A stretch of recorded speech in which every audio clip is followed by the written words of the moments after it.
తరుణ్ గారు, మీ మీద కేసు అయిన తర్వాత, మీ మీద కంప్లైంట్ వచ్చిన రోజు మీరు మాట్లాడారు, ఓకే బాగానే ఉంది. మీ మీద కేసు అయిన తర్వాత లావణ్య గారు మీ మీద చాలా ఎలిగేషన్ చేశారు. 10 సంవత్సరాలు కలిసి ఉన్నాము, అబార్షన్ చేయించారు మీరు, డబ్బులు ఇచ్చాను, నేనే హెల్ప్ చేశాను, 75 లక్షల రూపాయలు సహాయం చేశాను, ఇవన్నీ చాలా ఎలిగేషన్ చేసింది. మీరు ఎంటైర్ లావణ్య ఎపిసోడ్లో ఏం చెప్తారు? ఇప్పటివరకు మీడియా ముందుకు రాలేదు. ఎంటైర్ ఎపిసోడ్లో ఏం చెప్తారు? ఓవరాల్ చెప్పండి. నేను ఒకటే చెప్పదలుచుకున్నా అండి, లీగల్గా ప్రొసీడ్ అవుతున్నాను. నేను లీగల్గా ప్రొసీడ్ అవుతా. నా దగ్గర మొత్తం ప్రూఫ్స్ అన్నీ ఉన్నాయి. మీరే అన్నారు కదా ఎలిగేషన్స్ అని చెప్పి. I don't want to do allegations on anybody. నేను చేయను. నేను లీగల్గానే ప్రొసీడ్ అవుతాను. రాస్తారు ఈ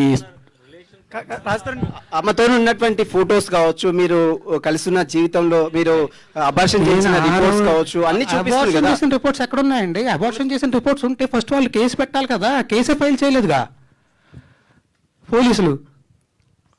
ఉంటే పెడతారు కదా.